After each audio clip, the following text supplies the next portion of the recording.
Assalamualaikum warahmatullahi wabarakatuh. Selamat bergabung kembali dalam video perkuliahan kriptografi dan keamanan data. Jadi pada video kali ini kita akan mencoba untuk memahami mengenai salah satu algoritma dalam kriptografi, yaitu algoritma Hill-Shipper. Jadi pokok bahasan kita pada video kali ini ada dua, yaitu yang pertama adalah bagaimana kita memahami konsep dasar daripada algoritma Hill-Shipper. Kemudian yang kedua, bagaimana implementasi atau penerapan Hill-Shipper dalam melakukan proses enkripsi dan dekripsi terhadap data. Jadi algoritma Hill-Shipper ini pertama kali ditemukan oleh Lester S. Hill ya, pada sekitar tahun 1929. Algoritma ini nantinya akan memanfaatkan perkalian antar matriks ya. Jadi kalau sebelumnya hanya perkalian biasa saja, penjumlahan maupun pengurangan, pada algoritma ini kita akan memanfaatkan perkalian antar matriks. Matriks itu seperti apa bisa kita lihat pada beberapa persamaan di pojok kanan bawah ya. Ini ada ABCD, kemudian ABCDEF, GHI. Ini merupakan contoh matriks, ada matriks 2x2 yang ini, maupun matriks 3x3 yang ini. Jadi nanti algoritma ini akan menggunakan matriks berukuran M kali M ya. Jadi matriksnya persegi 2x2, bisa juga 3x3, atau nanti tidak menutup kemungkinan akan ada 4x4, 5x5 dan seterusnya ya. Jadi dia matriksnya persegi. Sebagai kunci yang akan digunakan untuk melakukan enkripsi dan dekripsi. Jadi pada algoritma ini kunci yang digunakan akan berbentuk matriks. Oleh karena itu nanti proses enkripsi pada Hill-Shipper itu akan dilakukan per blok plaintext. Jadi nanti maksudnya di poin 3 ini adalah plaintextnya akan dibagi menjadi ke dalam beberapa blok sebelum dilakukan proses enkripsi. Di mana ukuran blok itu akan sama dengan ukuran matriks kuncinya ya. Jadi ukuran blok akan sama dengan ukuran matriks kuncinya. Nanti kita lihat maksud yang poin 4 ini apa sih ya. Oke, persamaan enkripsinya seperti ini ya. Jadi kunci, jadi ciphertext itu didapat dari kunci dikali dengan plaintext, kemudian dimodkan dengan 26. Sedangkan persamaan dekripsinya itu plaintext didapat dari K pangkat minus 1. K pangkat minus 1 ini dikenal juga dengan istilah inverse-nya ya. Jadi inverse daripada kunci dikali dengan C, kemudian dimodkan dengan 26 ya. Jadi ingat, kunci yang digunakan dalam algoritma Hill-Shipper adalah kunci yang berbentuk matriks. Oke, berikutnya kita masuk ke dalam contoh kasus algoritma Hill-Shipper dalam melakukan proses enkripsi. Misalnya di situ plaintextnya ada 6 buah karakter, yaitu karakter atau kata kripto ya. Kemudian kuncinya, nah bisa kita lihat di sini bahwa kuncinya berbentuk matriks. Jadi yang dinamakan bentuk matriks itu bentuk yang seperti ini ya. Jadi kalau kita lihat pada contoh kasus ini, kuncinya ini merupakan matriks berukuran 2x2, yaitu 2, 1, 3, 4. Nah pertanyaannya adalah bagaimana kita mendapatkan ciphertext dari plaintext kripto tersebut. Oke, jadi jika kita perhatikan ukuran kunci itu merupakan matriks berukuran 2x2. Untuk itu makanya kita akan membagi plaintext menjadi beberapa blok dengan tiap blok berisi 2 karakter. Nah ini maksud daripada poin keempat di slide sebelumnya. Itu dikatakan bahwa ukuran blok itu sama dengan ukuran matriks kuncinya gitu ya. Karena matriks kuncinya berukuran 2x2, maka nanti tiap-tiap plaintext akan dibagi menjadi beberapa blok dengan masing-masing blok itu terdiri atas 2 karakter. Bagaimana kalau matriksnya nanti berukuran 3x3? Maka nanti tiap blok akan berukuran 3 karakter. Bagaimana misalnya nanti kalau matriksnya berukuran 4x4, maka nanti tiap blok plaintextnya akan dibagi menjadi 4 karakter. Kira-kira seperti itu. Sehingga untuk kasus ini, karena dia berukuran matriks 2x2, maka nanti plaintextnya akan dibagi ke dalam beberapa blok dengan tiap blok akan berisi 2 karakter sehingga menjadi KR, ini blok yang pertama. Kemudian IP, ini blok yang kedua. Kemudian TO, ini blok yang ketiga. Kemudian bagaimana misalnya kalau ketemu karakter yang ganjil, misalnya cryptok, misalnya ada G di sini. G-nya pasangannya sama siapa? Nah, di situ nanti tinggal kita menentukan kita akan menggunakan karakter apa untuk mengisi kekosongan tersebut ya. Jadi tergantung yang akan melakukan proses enkripsinya.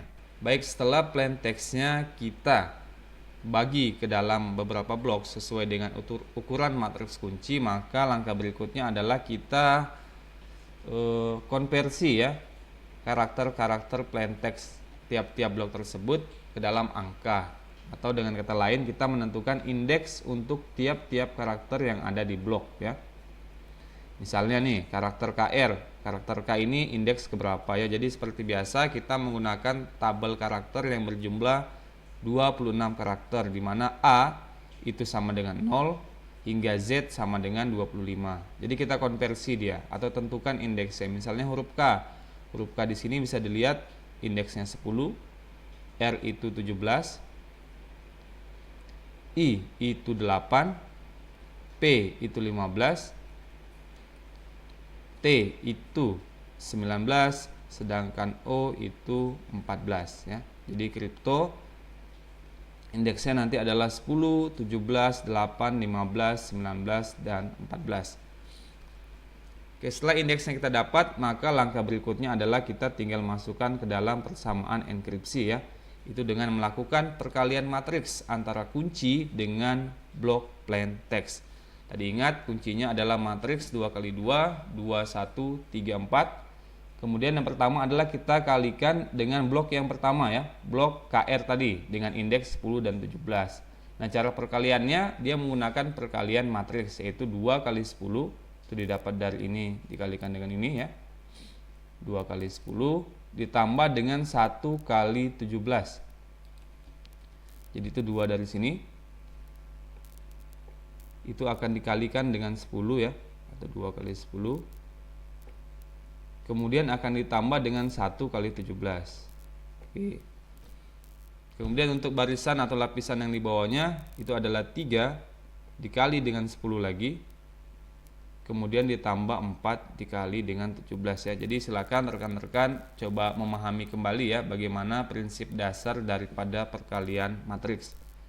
Kalau sudah kita jumlahkan, jadi 2 kali 10 20 ditambah 1 kali 17, 17. Jadi 20 tambah 17 itu sama dengan 37. Kemudian 3 kali 10 ditambah 4 kali 17, kalau kita jumlahkan hasilnya adalah 98. Setelah ketemu hasilnya seperti ini, langkah berikutnya adalah kita tinggal modkan dia dengan 26 atau jumlah karakter yang kita gunakan. Jadi 37 di mod 26 hasilnya adalah 11. Sedangkan 98 kalau kita modkan dia dengan 26 hasilnya adalah 20. Nah, ini merupakan indeks daripada ciphertext yang dihasilkan. Lanjut, untuk blok yang kedua, kuncinya sama, yang berbeda adalah blok plain text-nya ya. Kalau tadi yang di atas adalah KR, maka yang ini adalah I dan P dengan indeks 8 dan 15. Kita lakukan perkalian matriks yang sama seperti sebelumnya ya. Jadi 2 dikali 8 ditambah 1 kali 15. Kemudian 3 kali 8 ditambah 4 kali 15, sehingga nanti akan menghasilkan 31 dan 84. Kemudian kita modkan kembali dengan 26. Jadi 31 jika kita modkan dengan 26 hasilnya adalah 5, sedangkan 84 jika kita modkan dengan 26 hasilnya adalah 6 gitu ya. Jadi plain ciphertext daripada karakter IP adalah indeks 5 dan 6. Nanti kita lihat indeks 5 ini karakter apa, 6 ini karakter apa. Kemudian blok yang ketiga, blok yang terakhir ya. Ingat tadi bloknya cuma ada 3, KR, IP, dan TO. Prosesnya sama, dilakukan perkalian matriks sehingga nanti didapatkan 52 dan 113. Kemudian kita akan modkan kembali dengan 26. Sehingga nanti hasilnya 52 dimodkan dengan 26 adalah 0, sedangkan 113 kita modkan dengan 26 hasilnya adalah 9. Gitu ya. Baik, berikutnya setelah kita mendapatkan hasil daripada perkalian matriks antara kunci dengan tiap-tiap blok plain text ya. dimana tadi hasilnya adalah 11, 20, 56, dan 09. Langkah berikutnya adalah kita mengubah hasil perhitungan tersebut atau hasil perkalian matriks tersebut ke dalam bentuk karakter. Misalnya blok yang pertama tadi hasilnya adalah 11 dan 20. Kemudian kita konversi, indeks 11 itu merupakan karakter L, sedangkan indeks 20 itu merupakan karakter U. Oke, untuk blok 2, 5 dan 6. 5 itu adalah F, kemudian 6 itu adalah karakter G. Kemudian 0 dan 9. 0 itu merupakan karakter A, sedangkan 9 merupakan karakter J. Sehingga plaintext crypto ketika dienkripsi dengan menggunakan matriks kunci berukuran 2x2 dengan nilai 2, 1, 3, 4 tadi, itu akan menghasilkan ciphertext yaitu karakter LUFGAJ ya. LUFGAJ. Jadi ini merupakan akhir daripada proses enkripsi dengan menggunakan Hill cipher ya. Jadi tadi intinya dia menggunakan kunci berbentuk matriks, atau lebih tepatnya lagi pada Hill cipher ini akan menggunakan matriks kunci yang berukuran persegi ya, bisa 2x2, 3x3 dan seterusnya. Jadi intinya atau kuncinya di situ. Kemudian proses enkripsinya, karena kuncinya berbentuk matriks, maka proses enkripsinya akan dilakukan melalui perkalian matriks antara matriks kunci dengan blok masing-masing plaintext.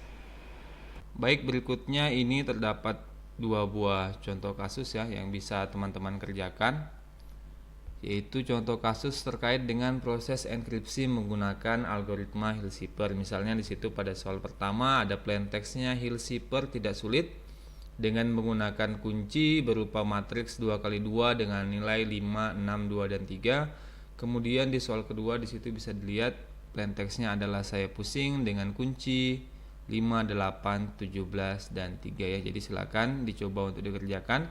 Langkah-langkahnya sama seperti tahapan-tahapan enkripsi Hill cipher yang telah dijelaskan sebelumnya. Oke, salah satu bagian tersulit dalam algoritma Hill cipher adalah proses dekripsinya ya. Kenapa saya bilang sulit? Karena dalam proses dekripsi pada algoritma Hill cipher itu dilakukan dengan terlebih dahulu mencari nilai inverse matriks kuncinya ya. Jadi kita harus mencari nilai inverse matriks kuncinya. Oke, misalnya ini tadi persamaannya ya. Jadi plaintext.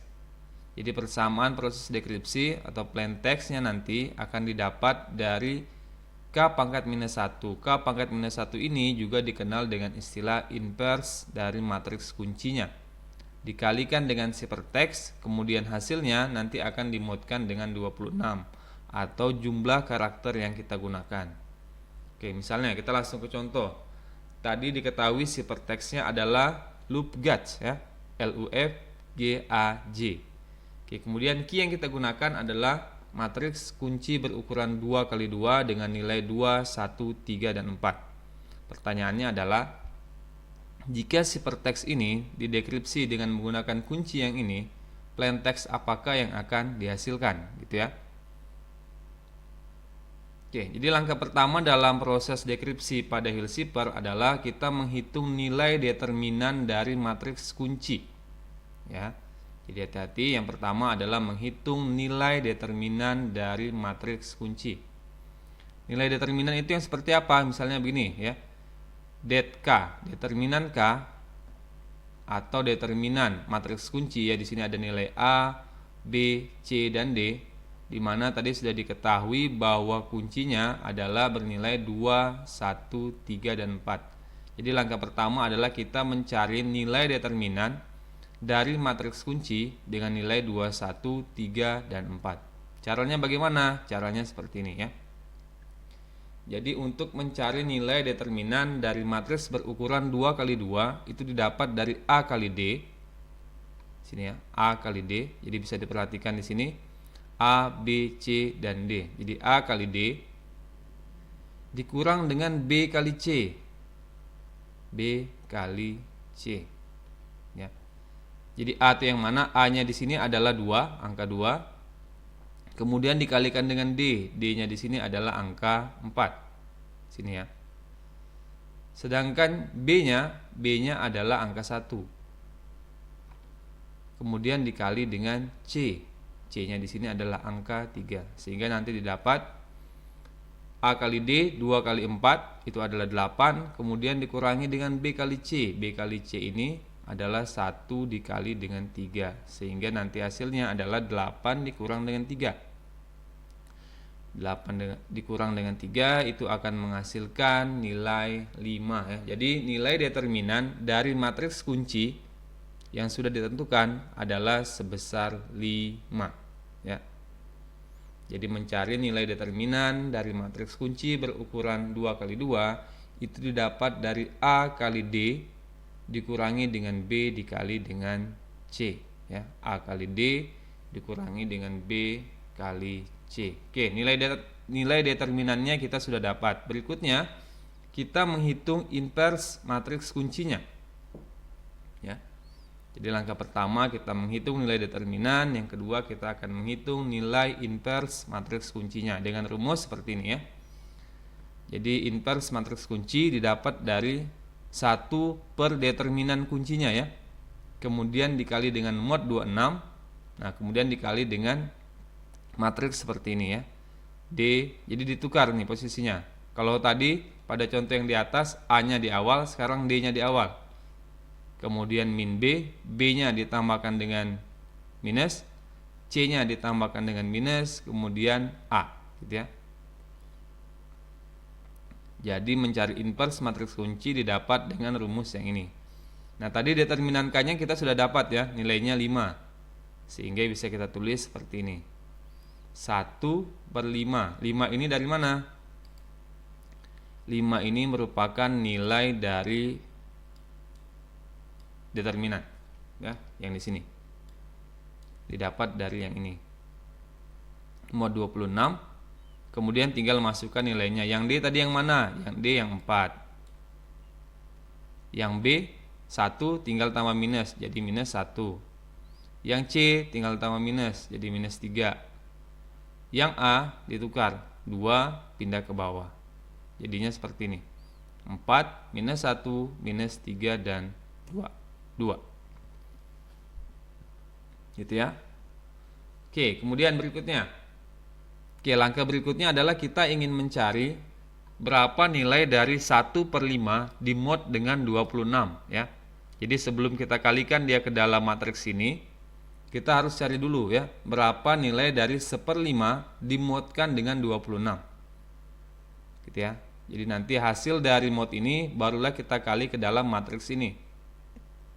Pertanyaannya adalah bagaimana mencari nilai dari 1/5 di mod dengan 26. Nah, caranya seperti ini ya. Kalau kita kerjakan secara manual, caranya seperti ini. Jadi di situ yang perlu di-highlight adalah angka 5-nya. Ya. Jadi angka 5-nya yang perlu kita highlight, kita fokus ke situ. Jadi 5 dikalikan dengan angka berapa sehingga ketika dimodkan dengan 26 hasilnya adalah 1. Jadi kalau misalnya 5 ini bukan 5 tapi 6, berarti 6 dikalikan dengan angka berapa sehingga di mod 26 hasilnya 1.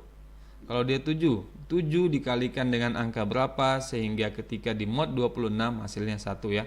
Karena contohnya di sini kebetulan angka 5, maka kita harus mencari nilai 5 dikalikan dengan angka berapa sehingga ketika akan dimodkan dengan 26 hasilnya adalah 1.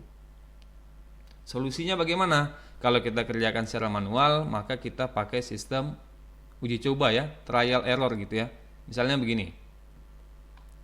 5. Yang pertama kita kalikan dengan angka 1. Kemudian kita modkan dengan 26. 5 kali 1, 5. 5 kita modkan dengan 26, maka hasilnya adalah tetap 5. Apakah 5 sama dengan 1? Masih belum gitu ya. Next. Coba lagi. 5 kali 2 mod 26. 5 kali 2 10. 10 di mod 26. Apakah hasilnya sudah 1? Belum ya, karena 10 mod 26 hasilnya 10. Jadi kita cari terus sampai nanti didapat hasilnya sama dengan 1. Misalnya kita lompat ke sini.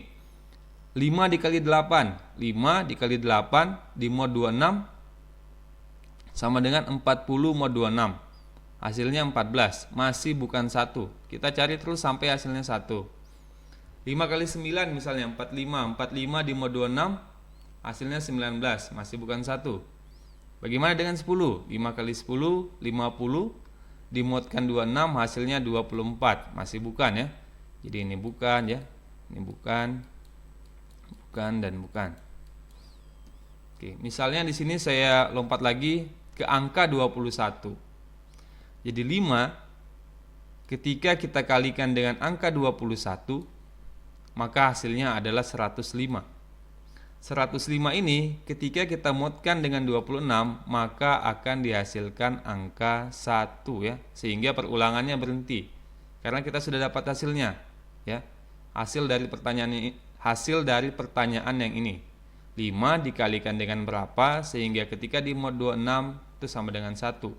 Ternyata adalah 5 dikalikan dengan angka 21. Karena 5 dikali 21 menghasilkan 105. 105 di mod 26 itu sama dengan 1. Stop. Perulangannya stop. Kita tidak perlu lagi mencari nilai selanjutnya ya, karena kita sudah mendapatkan hasil sama dengan 1. Jadi nanti nilai dari 1/5 mod 26 itu bisa kita tulis seperti ini, atau ekuivalen atau sama dengan 21 gitu ya.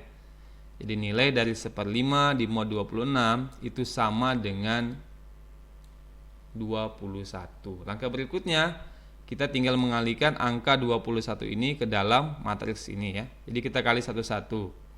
21 misalnya dikali 4 hasilnya 84. 21 dikali minus 1 hasilnya minus 21. 21 dikali minus 3 hasilnya minus 63. Kemudian yang terakhir 21 dikali 2 hasilnya 42 ya. Jadi nanti 21 ini akan dikalikan satu persatu ke dalam matriksnya. Oke, kemudian setelah dapat barulah kita modkan lagi dengan 26 ya. Jadi tidak berhenti sampai sini. Setelah dapat hasil perkaliannya, kita modkan lagi dengan 26. Jadi kita modkan satu-satu. 84 di mod 26 minus 21 mod 26. Ingat kalau dia minus, kita harus jadikan dia positif dulu. Caranya kita tambah terus dia dengan angka 26 sampai ditemukan hasil yang positif. Minus 63 di mod 26, kemudian 42 di mod 26. Sehingga nanti kalau teman-teman cari hasil modnya didapatkan nilai seperti ini. 6, 5, 15, dan 16. Nah, nilai inilah nanti yang akan dijadikan kunci pada saat proses dekripsi ya. Atau nilai dari inverse kuncinya. Tuh, matriks inilah yang akan menjadi kunci saat melakukan proses dekripsi. Jadi nilai 6, 5, 15, dan 16 ya. Jadi langkah-langkahnya tadi, kalau masih ingat, yang pertama adalah mencari nilai determinan, kemudian yang kedua adalah mencari nilai inverse matriks kunci, di mana di sini didapat nilai inverse matriks kuncinya adalah matriks berukuran 2x2 dengan nilai 6, 5, 15, dan 16. Langkah berikutnya, nah seperti ini. Tadi hypertext-nya sudah kita ketahui adalah loop gates, kemudian inverse kuncinya yang kita dapat adalah 6, 5, 15, 16. Kemudian kita konversi dulu ya, hypertext-nya kita cari indeksnya, misalnya huruf L itu adalah karakter dengan indeks 11, U itu 20. Kemudian FG-nya, F-nya itu adalah 5, G-nya itu 6, AJ-nya, A-nya itu 0, dan J-nya adalah 9 ya. Jadi kita bagi per blok sesuai dengan kuncinya. Ingat, kalau dia matriks berukuran 2x2, maka plain text-nya akan dibagi per blok dengan masing-masing blok berisi 2 karakter. Kalau misalnya nanti matriks kuncinya berukuran 3x3, maka blok plain text-nya itu tiap-tiap bloknya akan berisi 3 karakter dan seterusnya. Oke, kalau sudah dapat indeksnya, ya tinggal kita kalikan, sama dengan proses enkripsi ya. Yaitu kita melakukan perkalian matriks antara inverse kuncinya dan ciphertextnya, indeks daripada ciphertextnya. Misalnya ini tadi yang L dan U ya, dengan indeks 11 dan 20. Kita tinggal kali dengan matriks atau inverse matriks kuncinya yang 6, 5, 15, 16. Cara perkaliannya sama dengan proses enkripsi sebelumnya ya. Jadi 6 dikali 11 ditambah 5 kali 20. Jadi perkalian matriks. Kemudian 15 dikali 11 ditambah dengan 16 dikali 20. Kemudian kalau kita jumlahkan di situ nanti hasilnya 166 dan 485. Kemudian kedua nilai ini dimodkan lagi dengan 26. Sehingga nanti 166 dimodkan 26 nanti hasilnya adalah 10. Sedangkan 485 dimodkan dengan 26 hasilnya adalah 17. Selanjutnya nilai ini kita konversi lagi sehingga didapatkan misalnya karakter dengan nilai indeks 10 itu adalah karakter K, sedangkan karakter dengan nilai indeks 17 adalah karakter huruf R gitu ya. Oke, langkah selanjutnya sama, tinggal kita kalikan blok-blok ciphertextnya dengan menggunakan inverse kunci yang ini ya. Sehingga nanti harusnya didapatkan hasil plain text yaitu crypto ya. Jadi nanti teman-teman silakan sambil latihan lanjutkan karakter yang lainnya ya. Tadi loop guts berarti FG kemudian blok A J-nya. Sehingga nanti dapatkan plain text yaitu kata crypto. Gitu ya. Jadi seperti ini proses dekripsi dalam algoritma Hill cipher. Jadi tadi yang paling sulit adalah menentukan nilai determinannya. Kemudian yang kedua adalah mencari nilai inverse matriks kuncinya. Sedangkan proses dekripsinya sendiri tergolong mudah gitu ya, karena hanya melakukan perkalian matriks ya. Jadi yang sulit mencari nilai inverse matriks kuncinya. Oke, kemudian ini ada beberapa contoh latihan lagi ya. Silakan nanti bagi teman-teman yang ingin menggali pengetahuannya ya, yang telah didapat, silakan mengerjakan beberapa contoh latihan berikut. Misalnya di situ adalah ciphertext, FMRD, kemudian GCN, ZSH. Jadi Anda diminta untuk melakukan proses dekripsi dengan menggunakan kunci matriks berukuran 2x2 dengan nilai 5, 6, 2, dan 3. Baik, mungkin demikian akhir daripada video perkuliahan kali ini, khususnya membahas mengenai algoritma kriptografi Hill cipher. Sampai berjumpa dalam video-video perkuliahan kriptografi berikutnya. Assalamualaikum warahmatullahi wabarakatuh.